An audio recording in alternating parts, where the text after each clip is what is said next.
Hello दोस्तों, इस video में हम लोग जनरल नॉलेज के 25 इंपॉर्टेंट क्वेश्चंस डिस्कस करेंगे जो अक्सर एग्जाम में दोहराया जाता है। ये सभी क्वेश्चन को रट्टा मार लो क्योंकि एग्जाम में ये क्वेश्चन आपको दिखने को मिलेगा। ये पार्ट 9 है। इससे पहले 8 वीडियो प्लेलिस्ट में पड़ा हुआ है, जरूर चेकआउट कर लेना क्योंकि हर एक क्वेश्चन एग्जाम पर्सपेक्टिव से इम्पोर्टेंट है।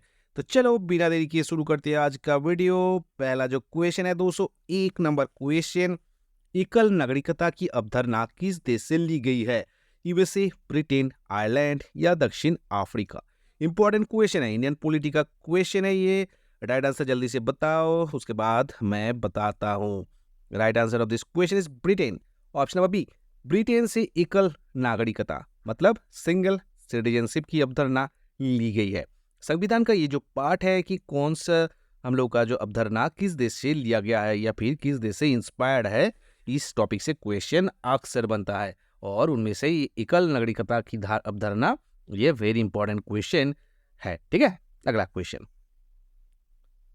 202, कौन सा अनुच्छेद राष्ट्रपति को उस समय अध्यादेश जारी करने का अधिकार देता है जब लोकसभा और राज्यसभा का सत्र नहीं चल रहा हो? ठीक है, मतलब बोल रहा है कि प्रेसिडेंट कब ऑर्डिनेंस जारी कर सकता है। ऐसे तो प्रेसिडेंट ऑर्डिनेंस नहीं जारी कर सकता है, पर जब लोकसभा और राज्यसभा, इसका मतलब पार्लियामेंट का ये दो आर्म जब सेशन में ना हो तो राष्ट्रपति ऑर्डिनेंस जारी कर सकता है। और उसका जो प्रावधान है वो कौन सा अनुच्छेद में दिया गया है? अनुच्छेद 108, 123, 111 या 110? क्या होगा राइट आंसर?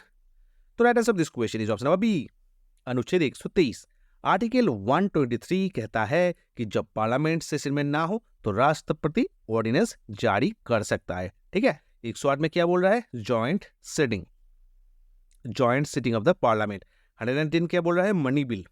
और 111 क्या बोल रहा है? इसका आंसर आप कमेंट करके बताना कि 111 आर्टिकल में क्या बताया गया है। आंसर जरूर कमेंट करके शेयर करना। अगला क्वेश्चन, मनुष्यों में रक्त की औसत मात्रा कितनी होती है?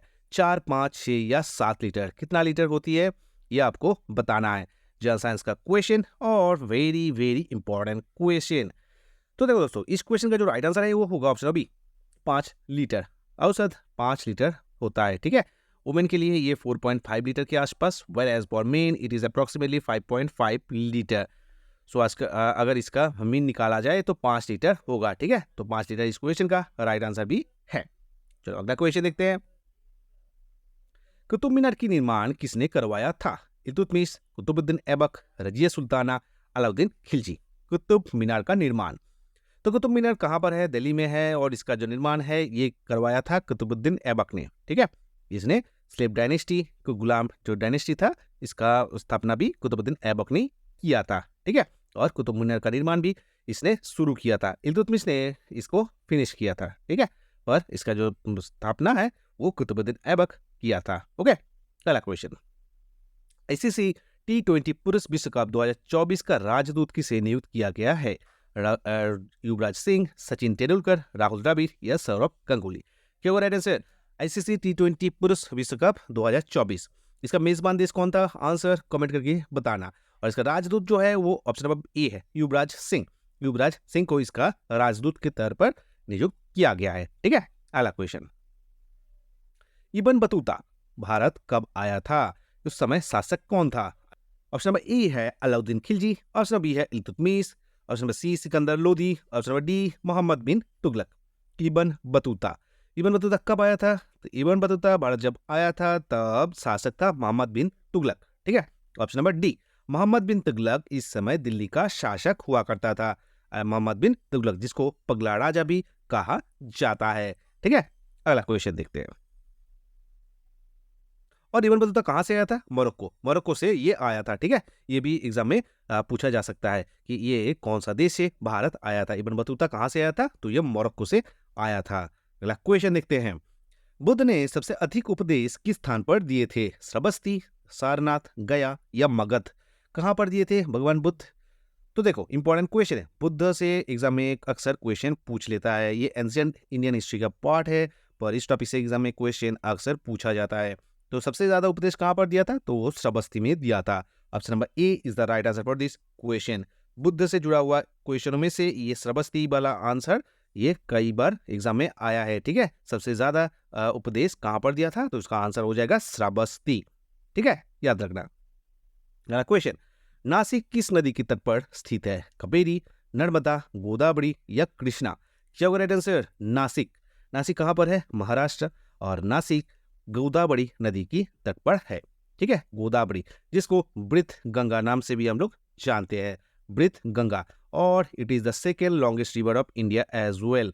इसकी लंबाई है 1465 किलोमीटर, ठीक है, ये दूसरी स्थान पर है। पहले कौन है, Ganga, in terms of length. Ganga की लंबाई कितनी है, 2525 किलोमीटर, फॉलोड बाय गोदावरी जिसकी लंबाई है 1465 किलोमीटर, ठीक है। अगला क्वेश्चन, ये गोदावरी कहां से निकलती है, त्र्यंबकेश्वर के ब्रह्मगिरी पर्वत से।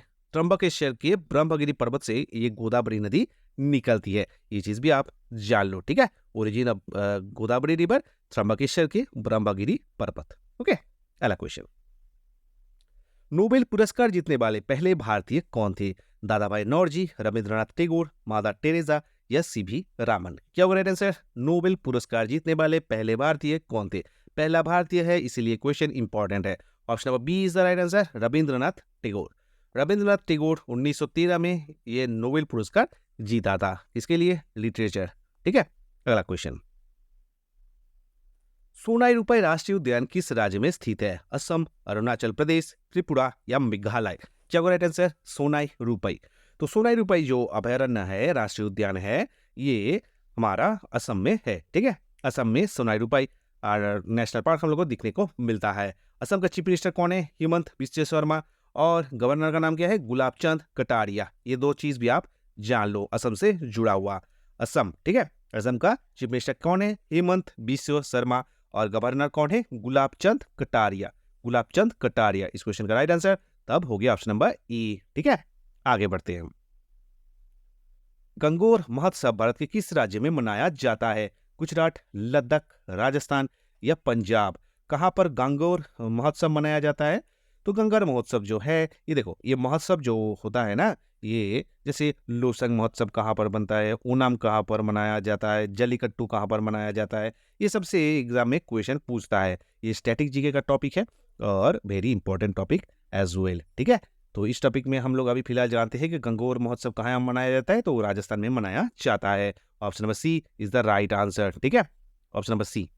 राजस्थान का चीफ मिनिस्टर कौन है, वजनलाल शर्मा, और गवर्नर का नाम क्या है, श्री कालराज मिश्रा। ये दो चीज भी राजस्थान से जुड़ा हुआ आप जान लो। थर डेजर्ट जो है वो कहां पर है, वो थर्ड डेजर्ट भी राजस्थान स्टेट में ही है, ठीक है।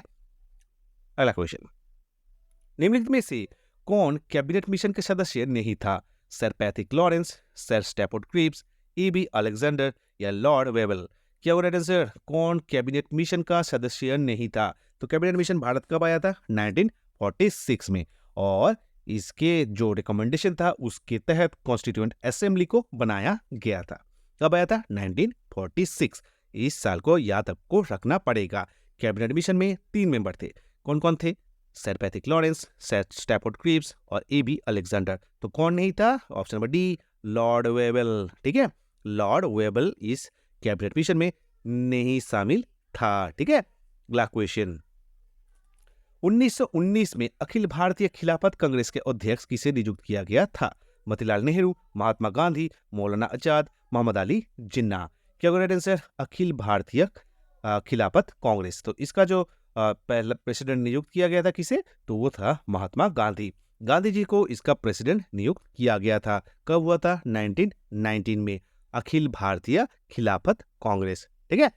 अगला क्वेश्चन की तरफ बढ़ते हैं, मौर्य वंश का संस्थापक कौन था, विष्णुगुप्त, कनिष्क, चंद्रगुप्त या बृहद्रथ। क्या होगा राइट आंसर, मौर्य वंश का संस्थापक, तो संस्थापक था चंद्रगुप्त मौर्य, और इसका लास्ट जो राजा था वो था बृहद्रथ, ठीक है। तो दो चीज भी हम लोग जान लिए, चंद्रगुप्त मौर्य इसका वाज द फाउंडर, और Brihadratha was the last ruler of Maurya dynasty. अगला क्वेश्चन, 1969 में कितना बैंकों का राष्ट्रीयकरण किया गया था, 22, 14, 9 या 26। 1969 में कितनी बैंकों का राष्ट्रीयकरण नेशनलाइजेशन हुआ था, तो वह हुआ था 14 बैंकों का। 14 बैंकों का नेशनलाइजेशन हुआ था कब, 1969 को। और इस साल इसरो का भी स्थापना हुआ था, इसरो का। ठीक है, अगला क्वेश्चन, बल की एसआई इकाई क्या है? डाइन, न्यूटन, पास्कल या कैंडेला? बल की एसआई इकाई क्या है? बल की एसआई इकाई क्या है? तो राइट आंसर क्या होगा दोस्तों, जल्दी से बताओ। जनरल साइंस का क्वेश्चन है, right answer is Newton. Newton, force का जो एसआई इकाई है वो है न्यूटन। ठीक है, फोर्स का क्या है? न्यूटन। और सीजीएस में क्या है? डाइन। सीजीएस में है डाइन और एसआई में क्या है? न्यूटन। ठीक है, अगला क्वेश्चन, किस संविधान संशोधन अधिनियम को लघु संविधान भी कहा जाता है? 44th, 42nd, 69th या 73rd? तो बताओ, इंपॉर्टेंट क्वेश्चन, कॉन्स्टिट्यूशनल जो अमेंडमेंट था उनमें से एग्जाम में क्वेश्चन अक्सर बनता है। और यहाँ पर जो क्वेश्चन में पूछ रहा है कि कौन सा कॉन्स्टिट्यूशनल अमेंडमेंट को मिनी संविधान, लघु संविधान भी कहा जाता है, तो वो था 42nd constitutional amendment act 1976। 42nd constitutional amendment जो एक्ट था उसको मिनी संविधान, लघु संविधान, मिनी कॉन्स्टिट्यूशन कहा जाता है। कब लागू हुआ था? 1976 में। 44th कॉन्स्टिट्यूशनल अमेंडमेंट एक्ट कब लगा था? 1978 में। ठीक है, और 73rd क्यों इंपॉर्टेंट है? 73rd और 74th constitutional amendment act very important था। 73rd किससे जुड़ा हुआ है और 74 किससे जुड़ा हुआ है, जरूर कमेंट करके बताना। ठीक है, अगला क्वेश्चन, महाराष्ट्र में कितनी लोकसभा सीटें हैं? 80, 42, 48 या 40? क्या होगा? महाराष्ट्र में कितनी लोकसभा सीटें हैं? Right answer of this question क्या होगा, जल्दी बताओ। तो देखो दोस्तों, सबसे ज्यादा लोकसभा सीटें कहाँ हैं? 80, ये यूपी में है। उसके बाद 48 महाराष्ट्र में है। ठीक है, और उसके बाद 42 कहाँ पर है? वेस्ट बंगाल। 40 कहाँ पर है? बिहार। ये सभी आपको जानना पड़ेगा। 2024 में लोकसभा चुनाव हुआ है और इससे जुड़ा हुआ कोई भी क्वेश्चन एग्जाम में आ सकता है। उनमें से ये क्वेश्चन भी वेरी इंपॉर्टेंट है कि सबसे ज्यादा लोकसभा सीटें कहाँ हैं, तो यूपी में है। उसके बाद कौन सा स्टेट में है? तो महाराष्ट्र में है 48, और उसके बाद वेस्ट बंगाल में है कितना है? 42, और बिहार में कितना है? 40। ठीक है, ये चारों स्टेट अगर कोई पार्टी जीत लिया तो वो सेंटर में तो गवर्नमेंट फॉर्म करेगा ही करेगा। लास्ट क्वेश्चन, 1857 का विद्रोह किस स्थान से शुरू हुआ था? Very important question. इतना आसान क्वेश्चन पर एग्जाम में ये क्वेश्चन बहुत बार रिपीट होता है। तो इस क्वेश्चन का राइट आंसर क्या होगा, जल्दी से बताओ। मैं आंसर तब तक पढ़ता हूँ। बैरकपुर, मेरठ, दिल्ली या जगदीशपुर? मैं ये जानता हूं कि आप में से बहुत सारा लोग ये आसान क्वेश्चन को भी गलत कर बैठोगे कि बैरकपुर को टिक करके। इसका राइट आंसर होगा ऑप्शन बी, मेरठ। मेरठ से ये शुरू हुआ था। मंगल पांडे जो इंसिडेंट था वो हुआ था बैरकपुर में, पर ये 1857 का क्रांति जो था वो शुरू हुआ था मेरठ से। ठीक है, तो इस क्वेश्चन का right answer option number B होगा।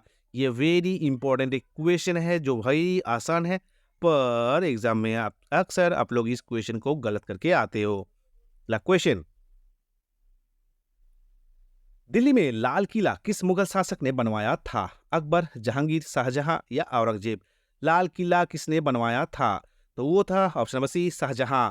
रट्टा मार लो, आसान क्वेश्चन है पर एग्जाम में ये आया हुआ क्वेश्चन है। शाहजहां ने लाल किला बनवाया था। ठीक है, दिल्ली में लाल किला किसने बनवाया था? शाहजहां ने। अगला क्वेश्चन, भारत का सबसे बड़ा क्रिकेट स्टेडियम कौन सा है? Ekana stadium, Narendra Modi stadium, green park stadium या ईडन गार्डन स्टेडियम? कौन सा भारत का सबसे बड़ा क्रिकेट स्टेडियम है? इकाना स्टेडियम कहां पर है? तो ये लखनऊ में है। नरेंद्र मोदी स्टेडियम कहां पर है? अहमदाबाद में है। ग्रीन पार्क कहां पर है? कानपुर में है। ईडन गार्डन्स कहां पर है? कोलकाता में है। तो इनमें से सबसे बड़ा स्टेडियम जो है वो नरेंद्र मोदी क्रिकेट स्टेडियम है। ठीक है, ये भारत का सबसे बड़ा क्रिकेट स्टेडियम है। इंपॉर्टेंट क्वेश्चन दोस्तों, भारत का सबसे बड़ा कोई चीज अगर होगा तो वो आपको जानना बेहद जरूरी है। और क्रिकेट स्टेडियम सबसे बड़ा कौन सा है? नरेंद्र मोदी स्टेडियम। क्वेश्चन, डांडिया नृत्य किस राज्य में प्रसिद्ध है? पंजाब, गुजरात, हरियाणा, जम्मू और कश्मीर? डांडिया कहाँ का प्रमुख एक डांस फॉर्म है? तो ये जो डांस फॉर्म है ये आपका गुजरात का है। ठीक है, गुजरात का एक प्रमुख डांस फॉर्म है ये डांडिया रास। ठीक है, अगला क्वेश्चन, अच्छा गुजरात का चीफ मिनिस्टर कौन है? भूपेंद्र पटेल। और गवर्नर कौन है? आचार्य देवव्रत। आचार्य देवव्रत। ठीक है, ये भी आप जान लो। अगला क्वेश्चन 223, भारत में पहला लोकसभा चुनाव किस वर्ष आयोजित किया गया था? पहला लोकसभा चुनाव 2024 में भी चुनाव हुआ है लोकसभा का, और पहला कब हुआ था? 1947, 1952, 1951 या 1950? क्या होगा राइट आंसर? तो राइट आंसर होगा ऑप्शन बी, ठीक है, 1952। 1952 में भारत का पहला लोकसभा चुनाव आयोजित किया गया था। भारत का पहला, इसीलिए क्वेश्चन भी इंपॉर्टेंट है। इसको भी स्टार मार्क के इंपॉर्टेंट मार्क करके रख लो। एग्जाम से जाने से पहले एक बार ये सब क्वेश्चन जरूर देख के जाना। 224, भारत का राष्ट्रीय जलीय जीव कौन सा है? मगरमच्छ, डॉल्फिन, कछुआ या पिरान्हा? क्या होगा भारत का राष्ट्रीय जलीय जीव? देखो, भारत का राष्ट्रीय जीव बोले तो बाघ होगा, ठीक है, पर राष्ट्रीय जलीय जीव बोले तो वो होगा डॉल्फिन। एक्चुअली ये होगा गैंजेटिक डॉल्फिन।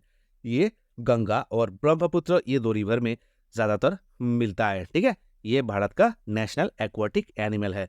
और भारत का नेशनल हेरिटेज एनिमल क्या है?